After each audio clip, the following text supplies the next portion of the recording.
Olá, terceiro ano, boa tarde, tudo bem com vocês? Hoje é segunda-feira, hoje é dia 16 de novembro. A nossa aula será de História, grupo 6, página 176, e vamos falar sobre a colonização portuguesa.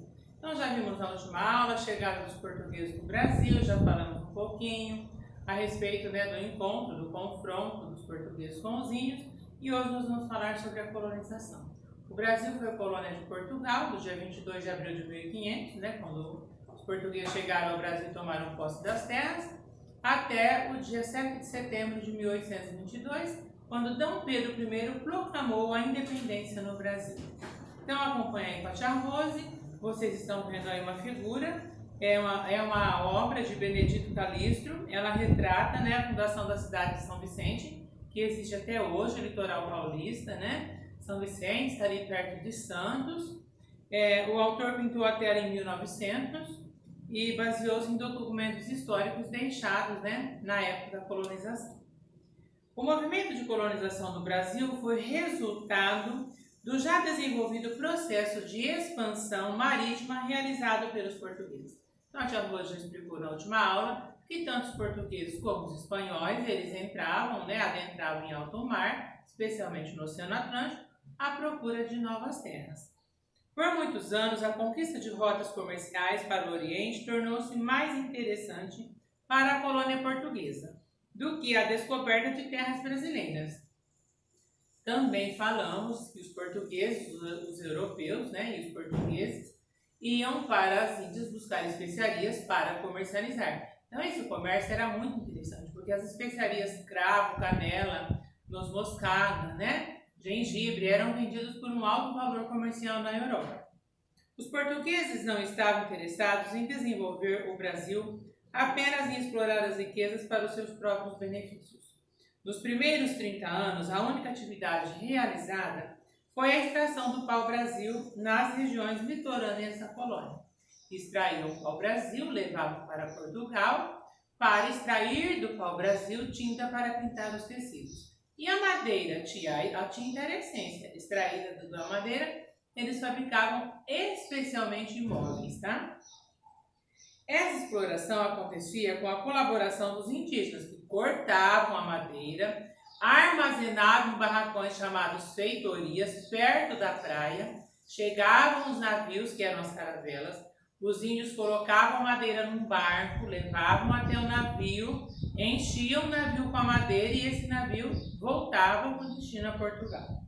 Em troca dos serviços prestados, os portugueses davam-lhes objetos de pequeno valor que os fascinavam. Esses objetos eram espelhos, apitos, chocalhos, entre outras coisas. Essa troca era chamada escambo. Então, o que é escambo, terceiro ano? Era a troca do serviço que os índios prestavam aos portugueses por objetos. Espelhos, camisas coloridas, machados de ferro e assim por diante. Com o passar do tempo, os portugueses passaram a dominar, explorar e cristianizar os indígenas, encontrados aqui para ter bastante mão de obra para explorar as riquezas do território brasileiro. Já Rose também já explicou na última aula. Os índios foram catequizados, foi a religião que eles trouxeram, foi a religião católica. 2 padres foram fundamentais para catequizar os índios, ensinar esses índios a ler e escrever, a ensinar a língua portuguesa, que foram José de Anchieta e Manuel da Nóbrega, que muito trabalharam aqui na época da colonização, e muitos outros padres também. Foi aí que foram surgindo as cidades, e inclusive a cidade de São Paulo surgiu com os jesuítas. Coroa portuguesa, no vocabulário, quer dizer rei e governo de Portugal. Escambo, atividade de troca comum entre comunidade indígena e os portugueses na época da colonização do Brasil. Virando a página 177, vocês estão vendo aí José de Anchieta e Manuel da Nóbrega, como a tia Rose já disse, que eram os padres, na cabana de Pindobuçu, quadro de Benedito Calixto também, em 1927. Então eles faziam uma cabana, eles faziam um galpão, um barracão, e ali, além de ensinar a religião católica, eles ensinavam a língua portuguesa, ensinavam os índios a escrever, ensinavam alguns ofícios, como fazer roupa, costurar, fazer calçados, cozinhar, as comidas que os portugueses comiam e assim por diante. Observe a imagem e leia o texto a seguir para compreender melhor esse processo de cristianização dos indígenas. Quando fala cristianização, estamos falando de religião católica. Os jesuítas eram membros de uma ordem religiosa católica, conhecida como Companhia de Jesus. Eles tiveram um grande papel na colonização portuguesa no Brasil e foram responsáveis pela evangelização e catequização dos indígenas, isto é, eles tinham o objetivo de cristianizar os indígenas, que aqui habitavam seguindo as regras da Igreja Católica, exigindo que se comportassem de acordo com os costumes dos portugueses. Os jesuítas mudaram os hábitos dos indígenas, fazendo de acordo com o modelo da sociedade europeia. Também os ensinaram a ler e escrever, transmitiram-lhes técnicas de plantio e valores cristãos. Então, ensinaram também os índios a praticar a agricultura, plantar, cultivar, cuidar e colher.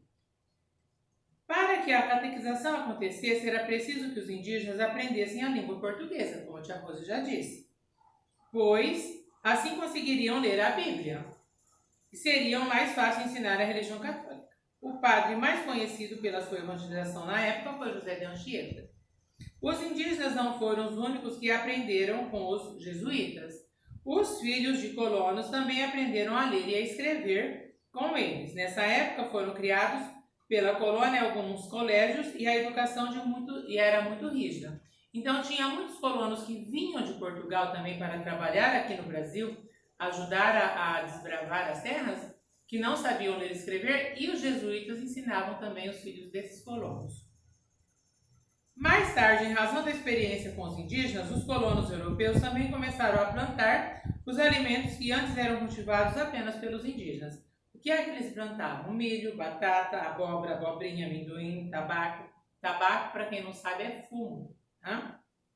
Além desse cultivo, os europeus começaram a plantar também cana-de-açúcar e café, cujas mudas haviam sido trazidas quando vieram para a América e perceberam que ela se desenvolvia aqui de forma satisfatória, porque tanto o café como a cana-de-açúcar gostam de ambientes úmidos, onde chove bastante, e quentes. Alguns europeus formaram grandes fazendas e passaram a vender sua produção para a Europa. Fazendas do que de arroz? De café. Esses primeiros fazendeiros europeus capturavam indígenas para forçá-los a trabalhar como escravos em suas fazendas. Depois de muitas lutas e de morte de milhares de indígenas, eles acabaram substituindo os indígenas por escravos trazidos da África. Então a tia Rose disse já para vocês em outras aulas que a história conta que o encontro entre portugueses e indígenas foi amigável. Não foi, a tia Rose já disse, houve briga, houve luta, houve guerra. Os indígenas eram mais fracos porque eles não lutavam com armas de fogo e sim com arco e flecha, Então os portugueses acabavam ameaçando os índios e isso capturava os índios como escravos. Agora vocês devem fazer as atividades da página 178, as atividades 1 e 2. Vocês devem fazer também as atividades da página 179, A3, ABC e as atividades da página 180. Na 180, se vocês não conseguirem, a tia Rose vai fazer junto com vocês, que é uma pequena pesquisa que já está mais fácil para a tia Rose falar na aula online, tá? Até a aula online, beijo!